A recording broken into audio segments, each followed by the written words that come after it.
Rain hammered the streets of Crescent Bay like bullets against concrete.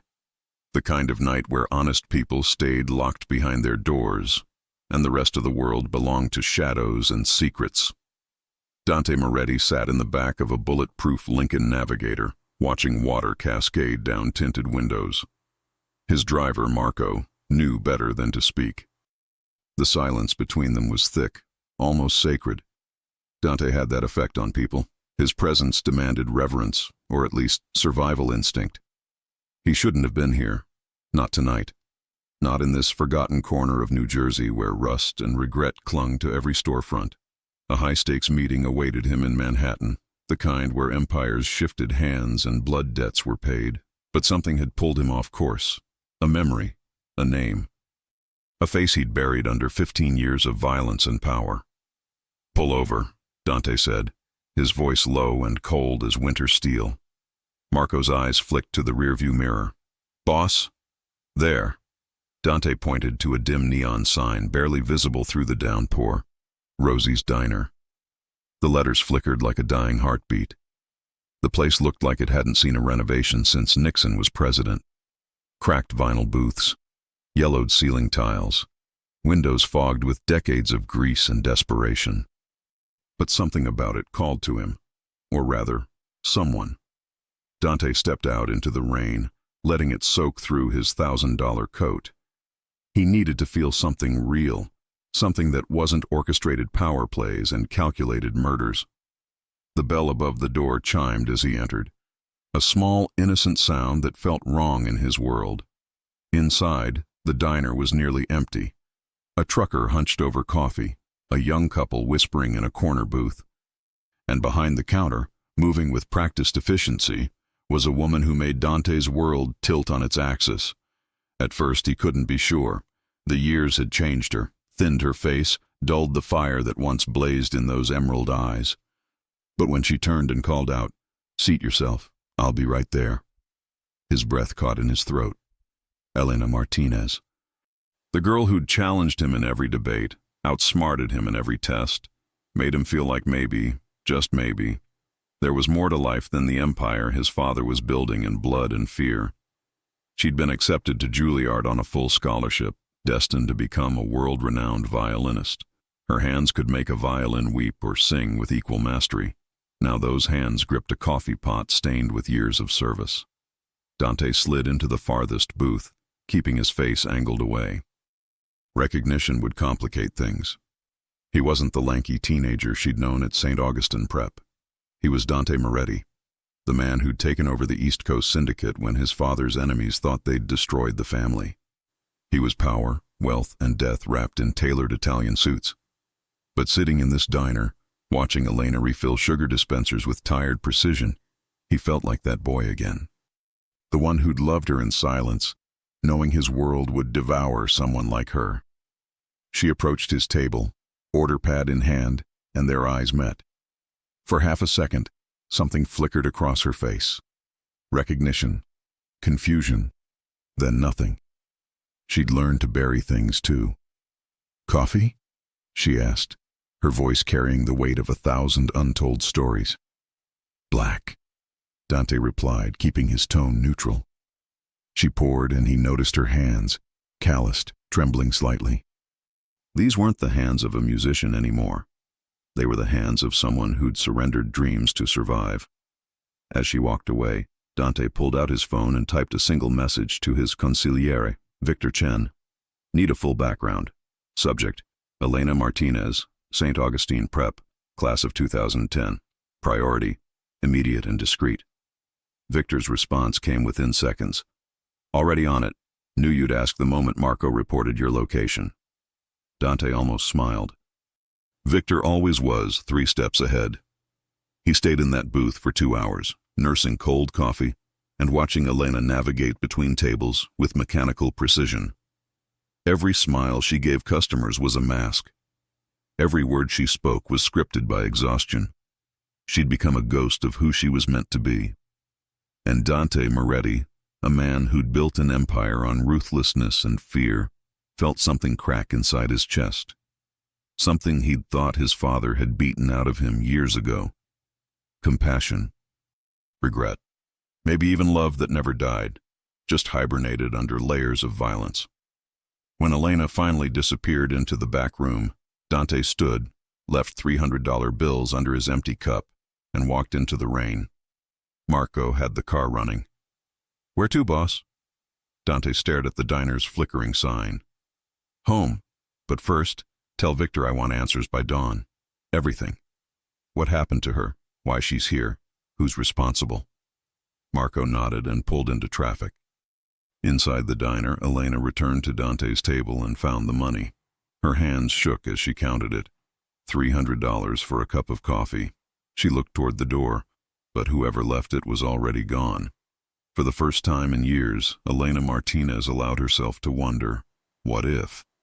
Dawn broke over Manhattan like a blade, sharp, cold, and unforgiving.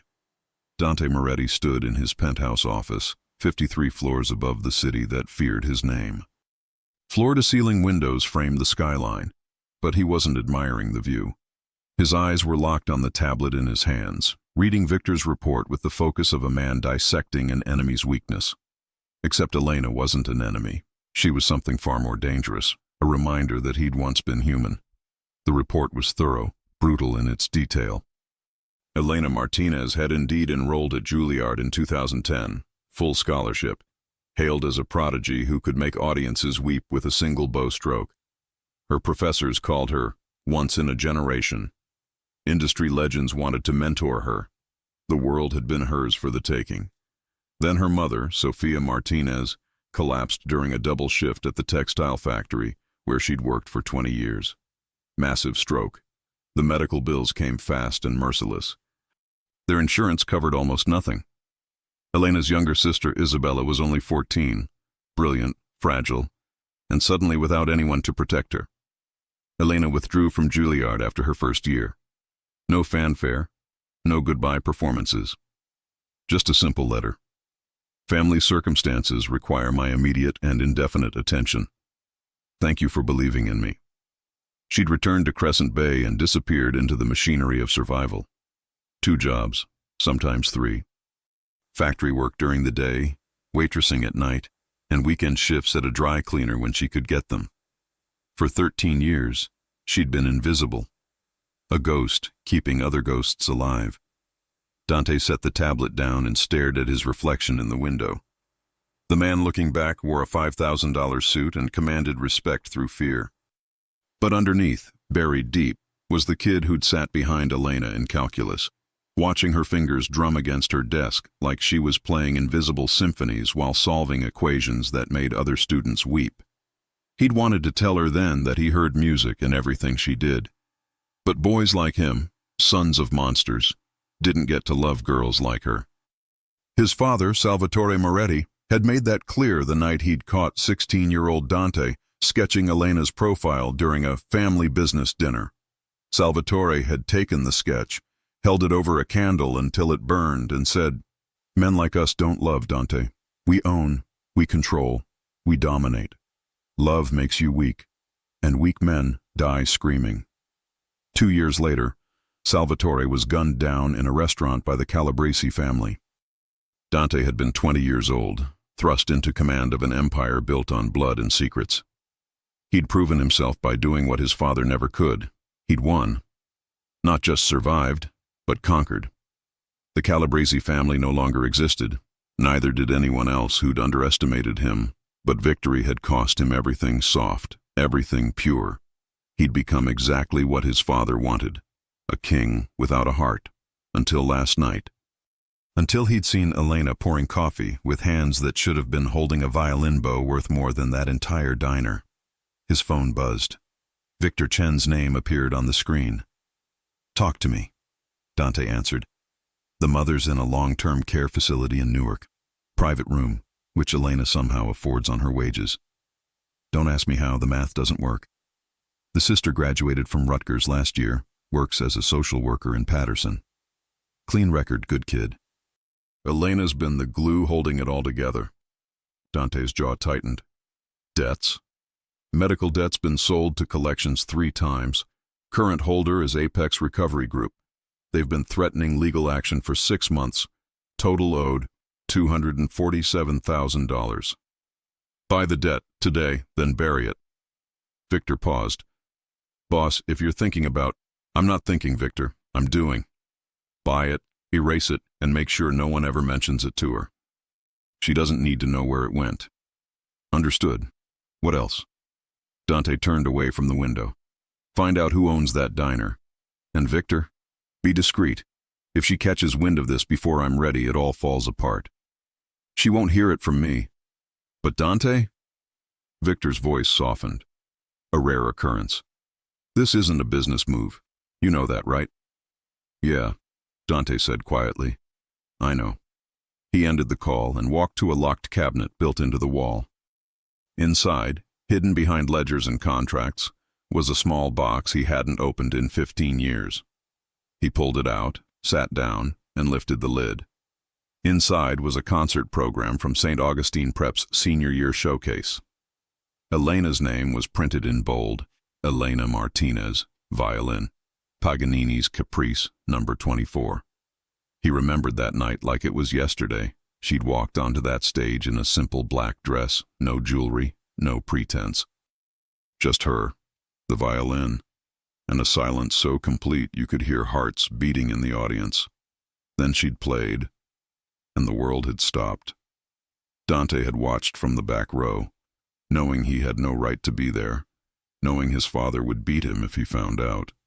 But he'd needed to see her shine, needed to witness what real beauty looked like before his world dragged him into permanent darkness. After the performance, he'd waited by the side exit, gathering courage to speak to her. But Marco, already working for his father then, had found him first. Your old man knows you're here. We gotta go. Now. That beating had lasted an hour. Salvatore had used his fists, his belt, and his words. You think you're better than this family? You think some girl with a violin will save you from who you are? You're mine, Dante. And you'll be exactly what I made you to be. The next day at school, Elena had smiled at him in the hallway. You came last night. I saw you leaving. He'd wanted to tell her she was magic. Instead, he'd said nothing and walked away. It was the kindest thing he could do, spare her from his poison. Now, sitting in his fortress of power and isolation, Dante made a decision that would either redeem him or destroy everything he'd built. He pulled out his phone and dialed a number few people possessed. Dmitri, he said when the Russian answered. I need a favor, the legal kind. Dmitri Volkov laughed, a sound like gravel in a blender. Dante Moretti asking for legal favors? The world must be ending. I need you to set up a foundation. Arts funding, scholarships, community programs. Clean money, clean operation. And I need it done quietly. How quietly? My name doesn't appear anywhere. Ever. There was a pause. This is about a woman. Dante didn't answer, which was answer enough. I'll have the paperwork by tomorrow, Dmitri said. But Dante, be careful. Men like us don't get happy endings. I'm not looking for a happy ending, Dante replied. I'm trying to give someone else theirs. He hung up and stared at Elena's name on that old program. 13 years she'd sacrificed. 13 years she'd been invisible while he built an empire. That ended now. But Dante knew something Elena didn't. Something the report had buried in footnotes. Apex Recovery Group, the company holding her medical debt, was a front for the Rossetti family, his oldest rivals, the only organization still bold enough to challenge his territory. They'd been squeezing Elena deliberately, testing him, waiting to see if the rumors were true, waiting to confirm that Dante Moretti had a weakness. And now they knew. Which meant Elena wasn't just his past. She'd become a target in a war she didn't even know existed. Elena's alarm screamed at 5:47 a.m., 13 minutes before she'd set it. The cheap digital clock had been glitching for months, but replacing it meant spending money she didn't have. She silenced it with a practiced slap and dragged herself out of bed, her body protesting every movement. The apartment was silent. Isabella had moved out last year after graduation, insisting she could handle her own rent. Elena knew her sister sent half her paycheck back every month, disguised as borrowing money she'd never asked to be repaid. Pride ran in the Martinez family. Sometimes it was all they had left. Coffee. She needed coffee. But when she opened the cabinet, the canister was empty. She'd forgotten to buy more, stretching the last grounds across 3 days until they tasted like dirty water in regret. Elena closed her eyes and pressed her forehead against the cabinet door. "Just one morning," she whispered. "Just one morning where something goes right." Her phone buzzed, a text from Rosie, the diner's owner. "Can you cover Linda's morning shift?" She called in sick. Double pay. Double pay meant she could buy coffee, maybe even the good kind. Elena typed back, "I'll be there in 30. She showered in 4 minutes, a skill perfected over years of choosing between being clean and being late, and caught the 6:32 bus that smelled like diesel and broken dreams. Crescent Bay looked different in early morning light, less threatening, more exhausted, like everyone here was just trying to survive until sunset. The diner was already open when she arrived, Rosie behind the counter brewing the first pot of the day. Rosie was 67, built like a bulldog, and had a heart that bled for every broken soul who walked through her doors. "You look like death," Rosie said, pouring Elena a cup without asking. "Feel worse?" Elena gulped the coffee, burning her tongue. "Thanks for the shift. Thank me by not collapsing. You're running yourself into the ground, Mija." Elena tied her apron and grabbed an order pad. "Running's all I know how to do." The morning rush hit like a tidal wave. Construction workers, nurses ending overnight shifts, insomniacs seeking refuge in eggs and bacon. Elena moved through it mechanically, her smile a weapon she'd sharpened over years of customer service. By 10 a.m., the crowd had thinned. Elena was wiping down tables when the bell above the door chimed. She glanced up, ready with her automatic greeting, and the words died in her throat. 3 men walked in. They wore suits too expensive for Crescent Bay, moved with a synchronization that screamed danger and radiated the kind of authority that made normal people look away. The one in front was older, silver-haired, with eyes like polished obsidian. Victor Chen. She didn't know his name yet, but she'd learn it soon enough. "Elena Martinez?" he asked, his voice carrying the precision of a surgeon's scalpel. Her survival instincts kicked in. "Who's asking?" Victor smiled, the kind of smile that never reached the eyes. "Someone who'd like to speak with you, privately." Rosie appeared from the kitchen, wiping her hands on a towel. Her grandmother had survived the Sandinistas. She knew predators when she saw them. "Elena doesn't go anywhere with strangers. State your business or get out." Victor didn't flinch. Instead, he reached into his jacket, slowly, deliberately, and produced a manila envelope. He placed it on the counter. "Inside is a job offer, a legitimate one. My employer would like to meet with Ms. Martinez to discuss an opportunity that would significantly improve her current circumstances." Elena stared at the envelope like it might explode. "I don't understand. I didn't apply for anything." "No," Victor agreed. "But your talent did." He slid a second item across the counter, a tablet. On the screen was a video, grainy and old, from St. Augustine Prep's senior showcase. Elena, 17 years old, playing Paganini with a passion that had made the audience weep. Her breath caught. "How did you—" "Your performance was remarkable. Still is. My employer believes that talent like yours shouldn't be buried. He's prepared to make you an offer that reflects your true worth." Rosie picked up the envelope, opened it before Elena could stop her, and her eyes widened. She showed Elena the contents, a formal job offer, printed on heavy cardstock with embossed letterhead. Moretti Cultural Foundation, Arts Director, annual salary, $180,000. Elena's vision blurred. That number was more than she'd made in the last 3 years combined. "This is a mistake," she said, "or a scam. People don't just, this doesn't happen." Victor's expression softened, almost imperceptibly. "Ms. Martinez, I assure you this is neither a mistake nor a scam. My employer has been searching for someone with your specific qualifications, your background in classical music, your understanding of struggle, your ability to see beauty in broken things.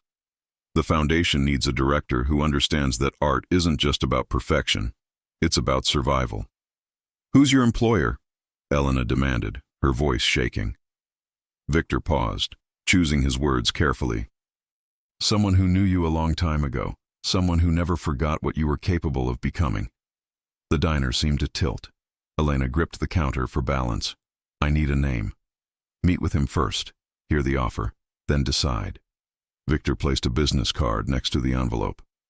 There's a car outside. It'll take you to a meeting, 1 hour of your time. If you don't like what you hear, walk away. No strings, no obligations. But Ms. Martinez. His eyes locked onto hers. This is the door you've been waiting for. The only question is whether you're brave enough to walk through it. Rosie put a hand on Elena's shoulder. You don't have to go anywhere, mija. But Elena was already untying her apron. Something in Victor's words had awakened a part of her she'd buried. The part that used to believe impossible things could happen. The part that once dreamed. 1 hour, she said. Then I'm coming back. Victor nodded. 1 hour. The car was a black Mercedes, pristine and intimidating. Elena slid into the back seat, her heart hammering. They drove through Crescent Bay, then onto the highway toward Manhattan. The city rose before them like a fortress of glass and steel, beautiful and terrifying in equal measure. They pulled up to a building in Tribeca, all modern architecture and whispered wealth. Victor led her through a marble lobby to a private elevator that required a key card. They ascended in silence. The doors opened to a penthouse office that stole Elena's breath. Art lined the walls, originals, not prints. Rothko, Basquiat, and tucked in a corner, almost hidden, a small painting she recognized from her art history classes. A Vermeer study, worth more than entire city blocks. But it was the man standing by the window who made her world stop spinning. He turned, and 13 years collapsed into nothing. Hello, Elena, Dante Moretti said softly. It's been a long time. Her knees nearly buckled. Dante? He looked nothing like the boy she remembered. That boy had been lean, nervous, always glancing over his shoulder like he expected punishment. This man was carved from marble and menace. Broad shoulders, tailored suit, eyes that had seen things she couldn't imagine. But when he smiled, just barely, she saw the ghost of who he'd been. You're probably confused, he began. Confused? Elena's voice cracked. You disappeared after graduation. No goodbye, no explanation. And now you're... What? Some kind of billionaire offering me charity? Not charity, Dante said firmly, stepping closer. Recognition. You were the most talented person at St. Augustine. You deserved every opportunity. But life took those from you. You don't know anything about my life. I know you withdrew from Juilliard to care for your mother. I know you've been working yourself to death for 13 years. I know your medical debt is destroying you. And I know. He paused, something raw flickering across his face. I know that you deserved better than what this world gave you. Elena's hands were shaking. How do you know all that? Because I needed to understand what happened to you. Why the girl who could make a violin sing was pouring coffee in a place that doesn't deserve her. That's creepy, Dante. That's stalking. You're right. He didn't defend himself. But here's what's not creepy. A legitimate job offer. The Moretti Cultural Foundation is real. We fund arts programs in underserved communities. We need someone with vision, someone who understands that art saves lives because it saved theirs. That's you. Elena laughed bitterly. I haven't touched a violin in 10 years. I'm nobody's savior. You're wrong. Dante's voice dropped, intense and urgent. You're exactly who these kids need. Someone who lost everything and kept fighting. Someone who knows what it costs to survive. She wanted to say no, wanted to run. But that number, $180,000, kept flashing in her mind. That was her mother's care facility paid for a year. That was Isabella not having to send half her salary home. That was breathing room she hadn't felt in over a decade. Why me? She whispered. Really? Why? Dante met her eyes, and for a moment his armor cracked. Because I owed you something I could never repay. and because I couldn't live with myself knowing I had the power to help and didn't.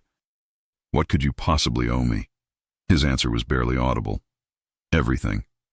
Elena didn't accept the offer that day. She'd taken the folder, nodded politely, and left Dante's penthouse with her mind screaming in 10 different directions. Victor had driven her back to Crescent Bay in silence, understanding that some decisions needed space to breathe. Now, 3 days later, she sat in her apartment staring at the contract like it might burst into flames. The terms were absurd, generous to the point of insult. Full health insurance for her entire family, signing bonus of $50,000, an operating budget that made her dizzy, and buried in the fine print, a clause that made her throat tighten. The director shall have complete creative autonomy, with no interference from the board or foundation officers. Complete autonomy. From a man like Dante Moretti. She didn't trust it. Couldn't. Men didn't build empires by giving away power. And Dante Moretti, she'd done her research, wasn't just wealthy. He was dangerous. The articles were careful, legally scrubbed, but the implications bled through every carefully worded paragraph. Alleged ties to organized crime. Rumored connections to East Coast syndicates. Investigated but never charged. The boy she'd known at St. Augustine had been quiet, brilliant, and sad. Always sad, like he carried weights no one else could see. She'd wanted to know him better, but he'd kept everyone at arm's length, especially her. Now she understood why. Her phone rang. Isabella's name flashed on the screen. "Tell me you signed it," her sister said without preamble. "I'm thinking." "Elena, that's the problem. You think too much. This is the break you've been killing yourself for." "It's from Dante Moretti, Izzy. Do you know who that is?" A pause. "I Googled him. Yeah, he's probably connected to some shady stuff." "But Elena..." "So what? You're not joining the mafia. You're directing an arts foundation, a legitimate one that's been operating for 5 years with 0 scandals." Elena rubbed her temples. "Why would he do this? We barely knew each other in high school." "Maybe he had a crush on you. Maybe he's trying to launder his conscience. Maybe he's genuinely trying to do something good. Does it matter? You've sacrificed everything for 13 years. Let someone sacrifice something for you." After they hung up, Elena walked to her closet and pulled down a case she hadn't opened in a decade. Inside, wrapped in silk that had yellowed with time, was her violin, a 1920s German instrument her grandmother had carried from Guadalajara, the only valuable thing their family had ever owned. Elena lifted it carefully, feeling the weight of memory and loss. She tucked it under her chin, positioned the bow, and drew it across the strings. The sound that emerged was discordant, painful, like a scream trapped in wood and wire. Her fingers had forgotten their positions. Her bow control was gone. She tried a simple scale and butchered it. Tears burned her eyes. She'd lost this too, along with everything else. But then, something shifted. Muscle memory deeper than thought took over. Her fingers found their marks. The bow steadied. And suddenly, she was playing the opening measures of Paganini's Caprice No. 24. The piece that had defined her. The piece that Dante had watched her perform all those years ago. It wasn't perfect. Her vibrato was weak, her transitions rough. But it was there. The music hadn't died. It had just been sleeping. When she finished, Elena was crying. Not from sadness, but from recognition. She'd thought that part of herself was dead, buried under years of survival. But it had only been waiting. She picked up her phone and typed a message to the number on Victor's card. "I accept. When do I start?" The response came within seconds. "Monday, 9 a.m. Welcome back, Ms. Martinez." The Moretti Cultural Foundation occupied 3 floors of a converted warehouse in Brooklyn. The space was stunning, exposed brick, soaring ceilings, natural light flooding through industrial windows. The first floor housed practice rooms and studios. The second was administrative offices. The third was hers.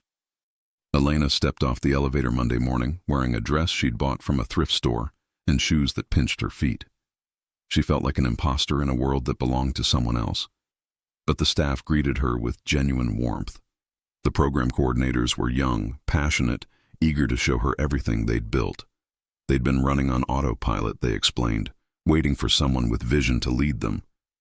"We have the resources," said Marcus, a 26-year-old who coordinated the music programs. "We just need someone to tell us what matters, what actually helps these kids." Elena spent the morning touring facilities, meeting teachers, reviewing budgets. By lunch, her head was spinning with possibilities. By evening, she'd drafted a proposal that would triple their community outreach. She was so absorbed in her work that she didn't notice Dante standing in her doorway until he spoke. "You're still here." Elena jumped, knocking over her coffee. "Jesus, you scared me." "Sorry." He stepped in, handed her napkins from her desk. "Most people leave by 6. It's almost 9. She glanced at her computer clock, stunned. "I lost track of time." Dante smiled, a real smile, not the careful mask he wore in public. "That's how I know you're the right person for this." They stood in awkward silence, the air between them charged with 13 years of unspoken things. Elena broke first. "Why did you really hire me, Dante?" He moved to her window, hands in his pockets, looking out over Brooklyn's glittering landscape. "You remember senior year? The Harrison Merit Scholarship?" "Of course. You won it." "I shouldn't have." He turned to face her. "My essay was desperate, manipulative even. I wrote about my father's business failures and our financial struggles. Made it sound like we were about to be homeless." Elena frowned. "Were you?" "No. We were never struggling. My father had money hidden in places the IRS couldn't dream of finding. But I needed that scholarship for appearances, for legitimacy, to make people think I was just another kid trying to escape poverty through education." Her chest tightened. "I don't understand." "You should have won, Elena. Your essay about music as a survival language, about your grandmother teaching you violin in a language you barely spoke, about finding home in notes when you had none in words. It was beautiful. True. But they gave it to me because my lie was more compelling than your truth." "Dante, let me finish." His voice roughened. "I took something from you that day. Maybe it wouldn't have changed everything. Maybe you still would have had to leave Juilliard. But that scholarship was yours. And I stole it because I was being groomed to take over an empire built on stealing from people who deserved better." Elena's eyes burned. "You can't rewrite history." "No. But I can try to balance the scales. This job, this opportunity, it's not charity. It's a debt payment, one I should have made years ago." Before she could respond, Dante's phone buzzed. He glanced at it, and his expression went cold, the warmth evaporating like it had never existed. "I have to go," he said abruptly. "Emergency. Is everything? Lock the doors when you leave. Victor will make sure you get home safely." He was already moving toward the elevator, his phone pressed to his ear, his voice dropping into a language she didn't recognize. Commands in Italian, sharp and brutal. The doors closed, and Elena was alone. She gathered her things slowly, unsettled by the transformation she'd witnessed. Dante had shifted from vulnerable to lethal in seconds, like flipping a switch. It reminded her that the man offering her redemption was also the man whom people feared enough to write careful, legally scrubbed articles about. Victor appeared as she locked her office. "Ready, Ms. Martinez?" "What happened? Why did Dante leave so fast?" Victor's expression was unreadable. "Business matter, nothing that concerns the foundation." But as they rode the elevator down, Elena heard him murmur something into his earpiece. "Rossetti crew hit one of our shipments. 3 men dead." "Dante's calling a sit-down." Her blood went cold. 3 men dead. This was the world Dante lived in. Not just wealth and influence, but violence and death. And somehow, she'd just agreed to orbit that world. The car ride home was silent. Elena stared out the window, watching Brooklyn blur into Crescent Bay, watching her old life and new life collide in ways she didn't understand. When they pulled up to her apartment, Victor finally spoke. "Ms. Martinez, Mr. Moretti is a complicated man. But his offer to you is genuine. Whatever else he is, he meant every word he said about you deserving this. How can you be sure?" Victor's eyes met hers in the rearview mirror. Because in 15 years of working for him, I've never seen him care about anything the way he cares about making this right for you. He drove away, leaving Elena standing on the cracked sidewalk, contract in her bag, violin case in her hand, and a growing certainty that she'd just stepped into something far more dangerous than a job. Inside her apartment, she found an envelope slipped under her door. No return address. Inside was a single photograph, old, faded, creased from years of handling. It was from St. Augustine Prep's senior showcase. Elena on stage, mid-performance, eyes closed, lost in the music. And in the background, barely visible in the last row, was a younger Dante Moretti, watching her like she was the only real thing in his world. On the back, written in handwriting she recognized from old class notes, were 4 words: "You saved me once." The Rossetti family didn't believe in subtle warnings. When they wanted attention, they made statements written in blood. Dante stood in a warehouse in Red Hook, staring at 3 body bags lined against the concrete wall. His men, loyal soldiers who'd been moving a shipment of legitimate art pieces for the Foundation's upcoming auction. Executed, not in a firefight, but kneeling. Single shots to the back of the head. They knew the route, Victor said quietly. Knew exactly when and where to hit. Dante's jaw clenched. Someone talked. Or someone's watching closer than we thought. Marco approached, phone in hand. "Boss, the Rossettis sent a message. They want to sit down. Tonight. Neutral ground." "They kill my men, then demand a meeting." Dante's voice was ice. "They're testing me." "They're declaring war," Victor corrected. "The question is why now?" Dante knew why. For months he'd been transitioning legitimate. The Foundation wasn't a front. It was real. Clean money doing actual good. He'd been quietly divesting from the bloodier aspects of his empire, trying to build something that wouldn't damn him completely. The old families saw it as weakness. "Set the meeting," Dante ordered. "But double security on the Foundation. And Victor, put someone on Elena, 24/7. She doesn't know it, she doesn't see them, but no one gets near her." Victor nodded, understanding immediately. "You think they know about her? They know I bought her debt. They know I gave her a job. That makes her leverage." Dante's hands curled into fists. "And I won't let her become collateral damage in my war." Elena's second week at the Foundation was transformative. She'd launched 3 new programs, secured partnerships with 5 public schools, and discovered she had a gift for making donors open their wallets. Her passion was infectious. When she talked about kids finding themselves through music, even jaded billionaires reached for their checkbooks. She was walking to the subway after another late night when she noticed him. A man in a gray jacket standing across the street pretending to check his phone. She'd seen him yesterday too, outside her apartment, and the day before, near the diner.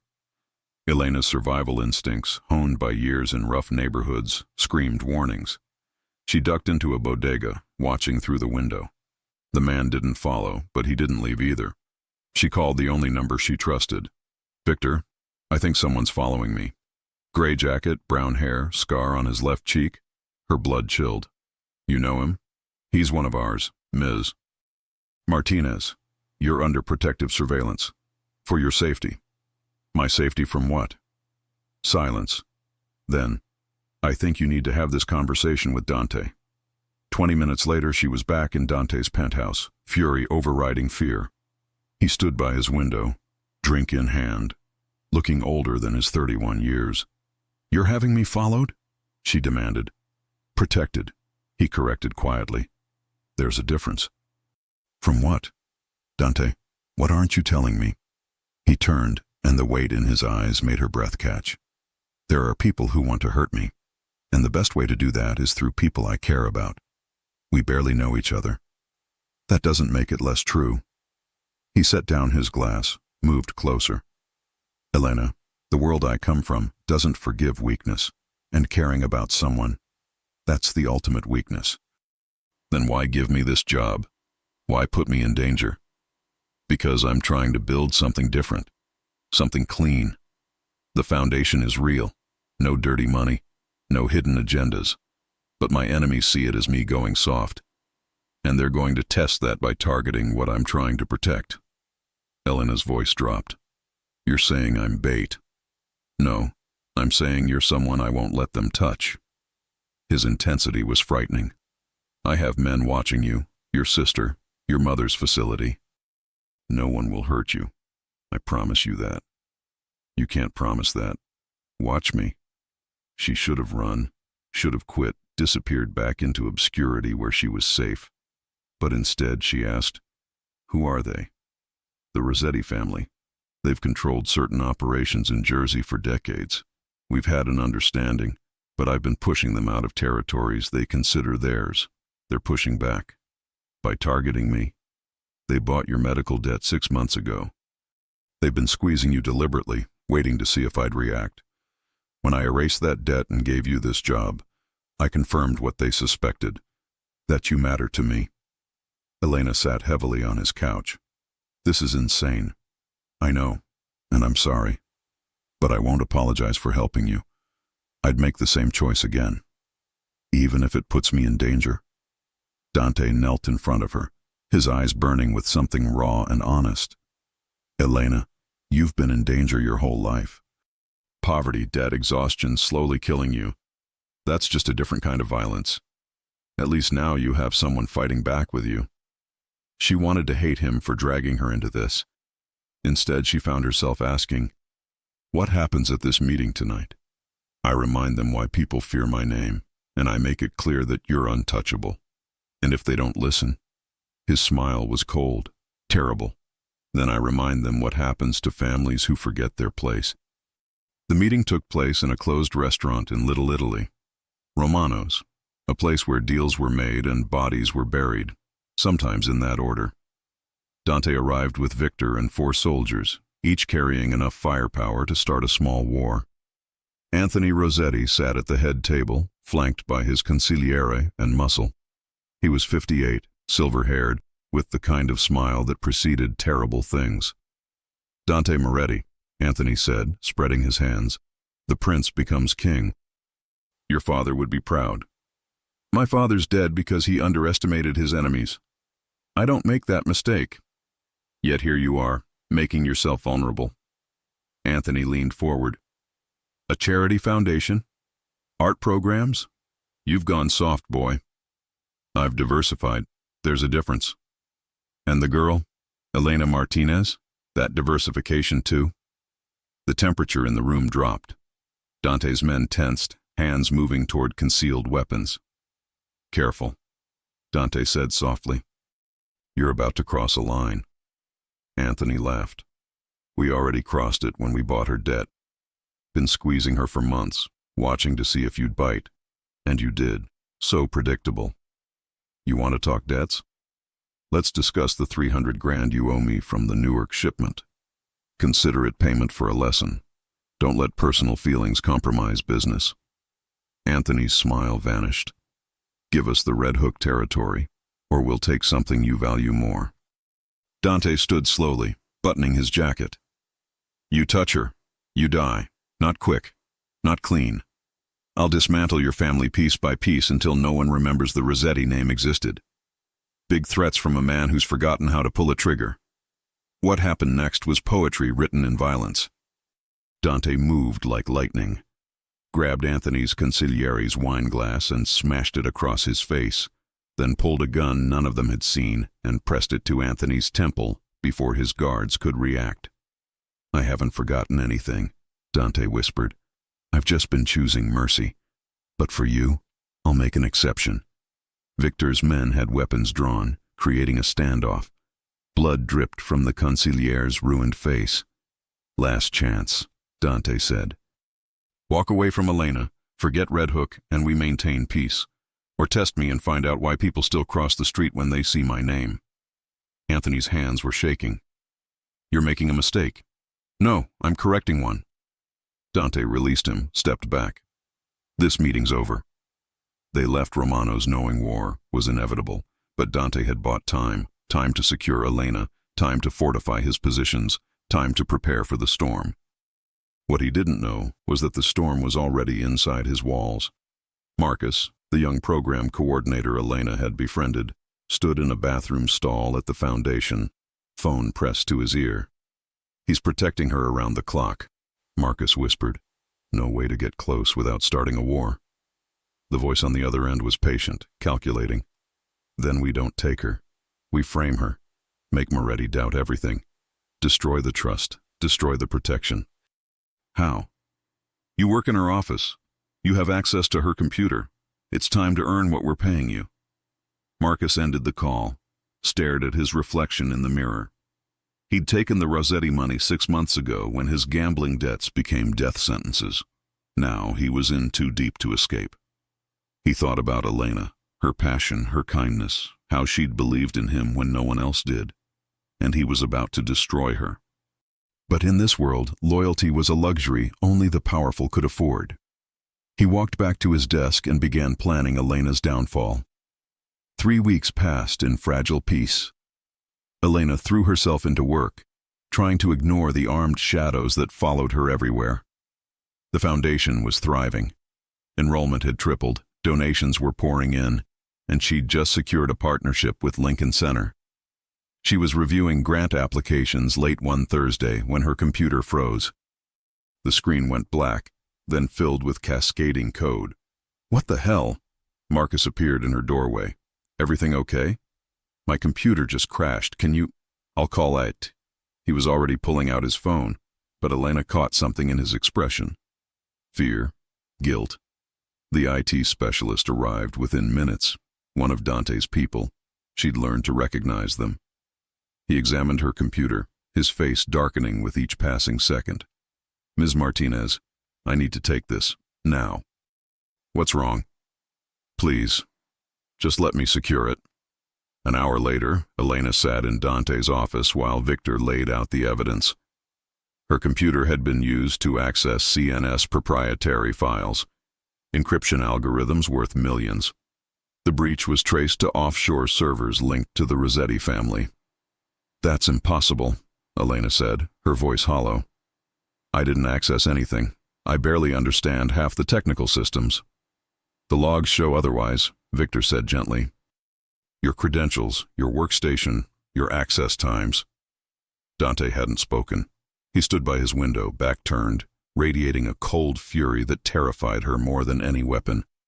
"Dante," Elena pleaded, "you have to believe me. I would never—" "Stop." His voice cut like glass. "Just stop." He turned, and the man looking at her wasn't the one who'd offered redemption. This was the kingpin, the killer, the monster people whispered about. "I gave you everything," he said quietly. "Trusted you. Defended you, and you sold me out to my enemies. No, someone's framing me. That's what they all say." He moved closer, and she'd never felt more afraid. "You know what I do to traitors, Elena? What I'm expected to do?" She was crying now, shaking. "Please, you know me." "I thought I did." He turned to Victor. "Lock down her accounts, revoke all access, and get her out of my sight before I do something I'll regret." "Dante, wait! Get out!" His roar echoed through the penthouse. Victor took her arm gently. "Come on, Miss Martinez." As she was led to the elevator, Elena looked back. Dante stood alone, framed by his city of glass and steel, looking more isolated than any human should be. The doors closed, severing whatever fragile thing they'd built. Elena was escorted back to her apartment, her protection detail now feeling like prison guards. She sat in the dark, replaying everything, searching for answers. Her phone buzzed. A text from an unknown number. "They're using you. Check the program coordinator's desk, 3rd drawer. A friend." She stared at the message. A trap? Or the truth? At 3 a.m., she made a decision. She called the one person who might still listen. "Isabella, I need your hacking skills, and I need you not to ask questions." Her sister arrived an hour later with a laptop and determination. "What are we doing?" "Breaking into the Foundation server, finding out who really accessed those files." "Elena, that's—" "I know, but I'm already buried. Might as well dig for the truth." What they found in the metadata changed everything. Isabella's fingers flew across the keyboard, her eyes reflecting streams of code. This is insane. Their security is military grade. Can you get in? I didn't say I couldn't. Isabella grinned despite the danger. Just that whoever built this knew what they were doing. 20 minutes later, they were inside the Foundation's server logs. Isabella pulled up the breach timeline, cross-referencing access points and IP addresses. Look at this, Isabella pointed. The access shows your credentials, but the IP address bounces between 3 locations in 40 seconds. That's physically impossible unless you're teleporting. Someone cloned my login? More than that. They spoofed your device signature, your typing patterns, even mimicked your mouse movements. This wasn't some script, kiddie. This was professional-grade hacking. Isabella scrolled deeper. But they made one mistake. See this? A timestamp, 11:47 p.m., the night of the breach. I was here, Elena said, in my apartment. My work laptop was locked in my desk at the Foundation. Exactly. Which means someone with physical access to the building used an internal terminal. Isabella pulled up building access logs. Only 3 people were in the office at that time. Maintenance, night security, and Marcus Chen. Elena's stomach twisted. He stayed late that night. Said he was catching up on paperwork. Isabella dug deeper, pulling financial records that made both sisters go pale. He's been receiving payments from a shell company registered in Delaware. $50,000 over 6 months. The Rossettis. Has to be. Isabella looked at her sister. Elena, you need to show this to Dante. Now. He won't see me. He thinks I betrayed him. Then make him see you. Because if Marcus is feeding them information, everyone at the Foundation is in danger. Getting past Dante's security wasn't easy, but Elena had one advantage. They still thought they were protecting her, not imprisoning her. She slipped out at dawn, took 3 different subway lines to shake any tail, and showed up at Dante's building before most of the city woke. The lobby guard recognized her. Ms. Martinez, you're not cleared to... Tell Victor it's about Marcus Chen and $50,000 in Rossetti money. He'll want to hear this. 5 minutes later, she was in the elevator heading to Dante's penthouse. He was awake, dressed in workout clothes, bruised knuckles wrapped in tape. He'd been in the gym, punishing his body because he couldn't punish the situation. You have 60 seconds, he said without looking at her. Elena handed him Isabella's printed evidence. Marcus has been on the Rossetti payroll for months. He used an internal terminal to access those files using cloned credentials. The IP logs prove I wasn't even in the building. Dante studied the documents, his expression unreadable. This could be fabricated. It's not. Check the bank records yourself. Call your people. But Dante, her voice broke. You've known me since we were 17. You know I wouldn't do this. He finally looked at her, and the pain in his eyes was devastating. I wanted to believe that. But in my world, everyone has a price. Everyone betrays eventually. Not me. Never you. Why? The word was raw, desperate. Why would you stay loyal to someone like me? You've seen what I am, what I do. Elena stepped closer, fearless. Because underneath the monster everyone sees, I still recognize the boy who sat behind me in calculus. The one who pretended he didn't care but always made sure I had lunch money when mine ran out. The one who watched me play violin like I was something sacred. Dante's armor cracked. You knew? I always knew. She took his wrapped hand in hers. You're not as good at hiding as you think. Before he could respond, Victor burst through the door. Boss, we have a problem. Marcus Chen just accessed the Foundation's emergency funds. He's withdrawing $2 million and disappeared. Dante's grief transformed instantly into rage. Where? Heading toward Newark, the Rossetti territory. Lock down the Foundation, full security sweep. I want every device, every file examined. And Victor? Dante's smile was predatory. Ready the team. We're going hunting. Elena grabbed his arm. What are you going to do? What I should have done weeks ago. End this. By killing Marcus? By showing the Rossettis what happens when they infiltrate my family. He pulled free gently. Stay here. Victor will keep you safe. Dante. But he was already gone, moving with lethal purpose. The warehouse in Newark was exactly where Victor's intelligence said it would be. Marcus was inside, handing over files to Anthony Rossetti's men, collecting his blood money. Dante's team moved like ghosts, 12 men, heavily armed, surrounding the building in coordinated silence. When Dante gave the signal, they struck. The Rossetti soldiers never had a chance. Dante's people were better trained, better equipped, and infinitely more motivated. Within 3 minutes, 5 men were down, and Marcus was on his knees, hands zip-tied, sobbing. Dante walked through the carnage like death incarnate. "Where's Anthony?" "I don't know, I swear. They just told me to deliver the files and—" "You betrayed Elena." Dante's voice was calm, which somehow made it more terrifying. "She trusted you, believed in you, and you destroyed her to save yourself. I had debts. They were going to kill me. They were going to kill you eventually. I'm going to kill you now." Dante raised his gun. "Wait!" Marcus screamed.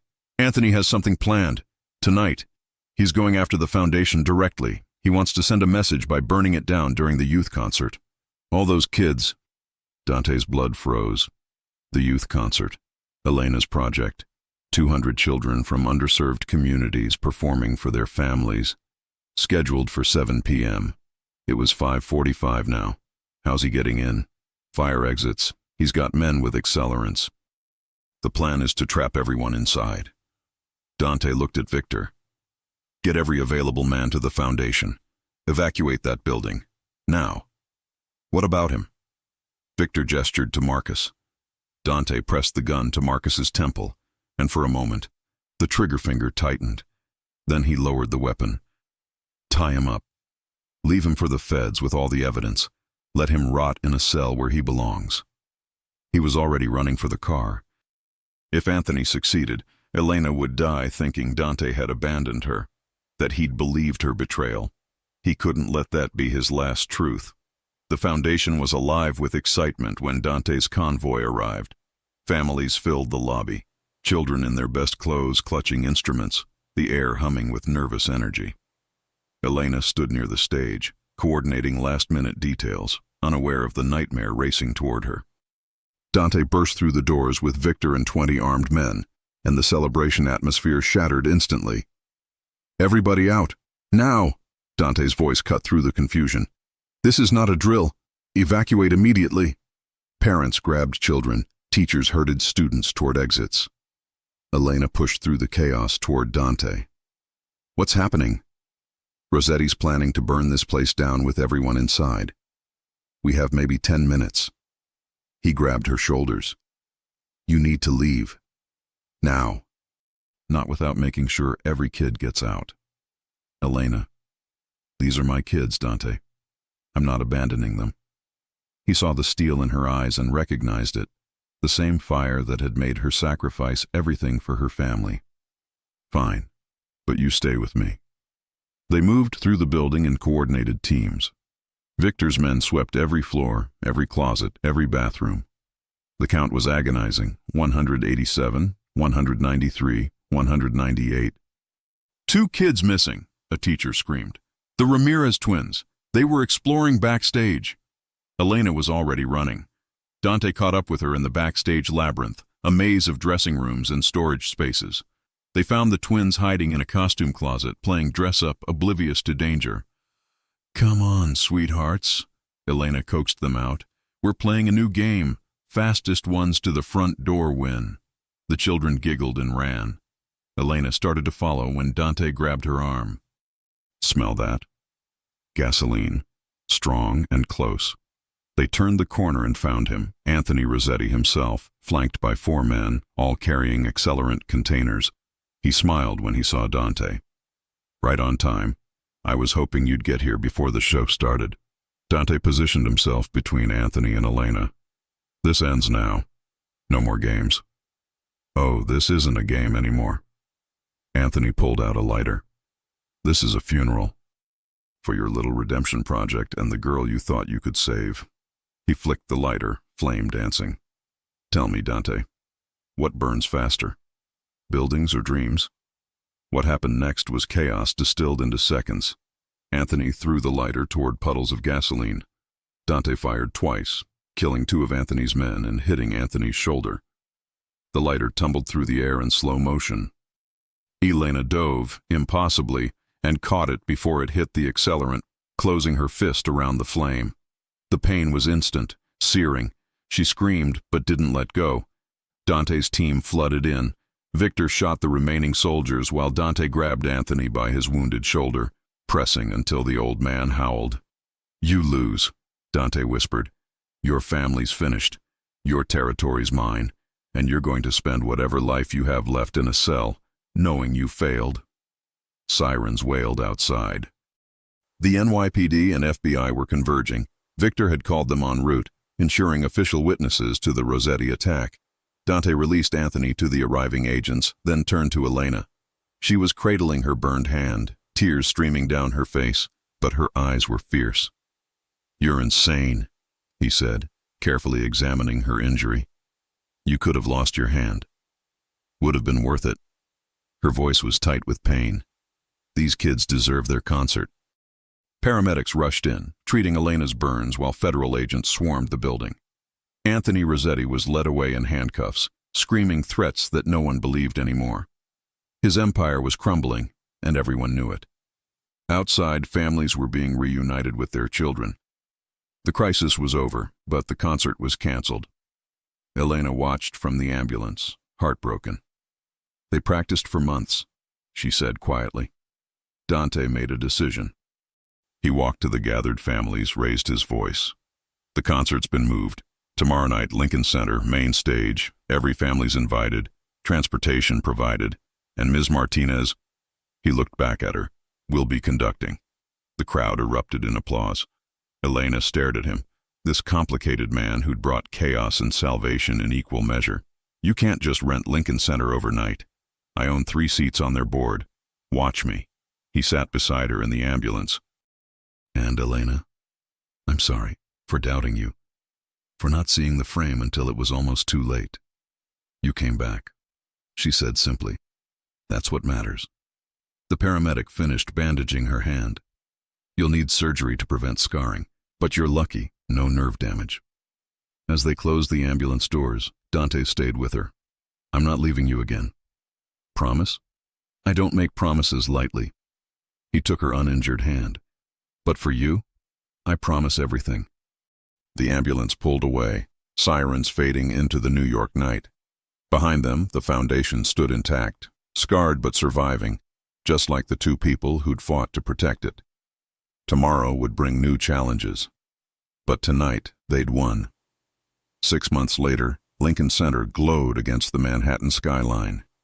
Inside, 2,000 people filled every seat for the Moretti Foundation's annual gala, the event that had become the city's most coveted invitation. Elena stood backstage, adjusting her emerald gown, still marveling at how far she'd come. Her hand had healed with minimal scarring, though she'd never forget the moment she'd caught that lighter. Some scars were worth bearing. "You ready?" Isabella appeared, stunning in burgundy. She'd joined the Foundation's board, bringing her tech expertise to expand their digital programs. "Never been more ready." Elena smiled, but her eyes kept searching the crowd through the curtain gap. "He's out there," Isabella said knowingly. "Front row, looking like he might murder anyone who breathes too loud during your speech." Elena laughed. Dante had been different these past months, softer and private, though still terrifying to his enemies. The Rossetti family had collapsed after Anthony's arrest. 3 other families had tried to fill the vacuum. None succeeded. Dante's empire was now uncontested, and he was using that power to transform it. Legitimate businesses, legal operations. The Foundation had expanded to 12 cities. He was building something that might actually outlive him without blood attached to its legacy. But more than that, he was building something with her.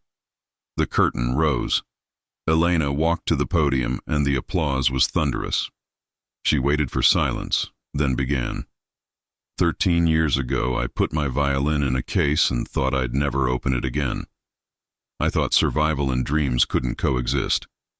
I was wrong." She paused, finding Dante's eyes in the crowd.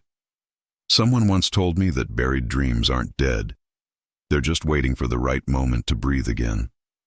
She told them about the kids in their programs, children who'd found voices through music, purpose through art, futures through believing someone saw their potential. She told them about second chances and the people brave enough to offer them. When she finished, the standing ovation lasted 3 minutes. Backstage, Dante was waiting. He pulled her into his arms, and for a moment they were just two people who'd found each other against impossible odds. "You were magnificent," he murmured against her hair. "We," she corrected.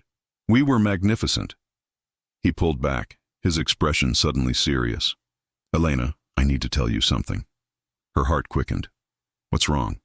"Nothing's wrong. Everything's—" He struggled with words, this man who commanded empires with syllables. "I've spent my whole life taking things. Territory, power, respect. But you're the only thing I want to deserve." He knelt, and Elena's world tilted. "I'm still a dangerous man. My past doesn't disappear because I want it to. But my future—" He opened a small box containing a ring that caught light like captured stars. "My future only makes sense if it's with you." Elena was crying, laughing, shaking. "Dante Moretti, are you asking me to marry a reformed mob boss?" "I'm asking you to marry a man who loves you more than he fears what that love makes him." "Yes." The word was immediate, certain. "Yes, 1,000 times. Yes." He slipped the ring on her finger, stood, and kissed her while applause erupted around them. The staff, the board members, everyone who'd watched their impossible love story unfold. Victor appeared, grinning. "Boss, there's press asking for photos." "Let them wait," Dante said, not releasing Elena.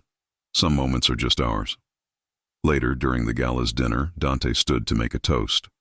"Most of you know my reputation. Some of it's deserved. But what you might not know is that 15 years ago, I watched a girl play violin like she was translating God's thoughts into sound. I thought she was too good for this world. Turns out she was exactly what this world needed." He raised his glass toward Elena. "To second chances, to buried dreams that refuse to die, and to the woman who reminded me that power without purpose is just noise." The room drank, but Elena only had eyes for Dante. As the night wound down, they escaped to the rooftop garden, away from cameras and crowds. The city sprawled beneath them, glittering and infinite. "What happens now?" Elena asked, leaning against him. "Now we build something neither of us could create alone. The foundation expands. We fund programs in 20 cities by next year. We prove that people from places like Crescent Bay deserve everything the world tries to deny them. And us?" Dante turned her to face him. "Us? We get married somewhere your mother can attend. We adopt the first kid from our program who needs a home. We fight, we compromise, we figure it out." He smiled, genuinely. "We live, Elena. Finally, we actually live." She kissed him, tasting hope and future and all the impossible things that had somehow become real. Below them, the city hummed with 8 million stories. But theirs, the mafia boss and the waitress, the broken boy and the buried dreamer, theirs was the one that proved second chances existed. Not through rescue, not through saving, but through seeing someone fully, believing in them completely, and choosing them despite every reason not to. In a world built on power and fear, they'd built something different, something that couldn't be bought or taken or destroyed by violence. They'd built love, and in the end, that was the most dangerous weapon of all. If you enjoy stories like this, take a moment to subscribe to the channel. That's how I'll know you truly liked it. Even if you're watching on your TV, grab a second to join this family of fans who love emotional and heartfelt stories. Your support means everything, and it helps us bring you even more tales like this one.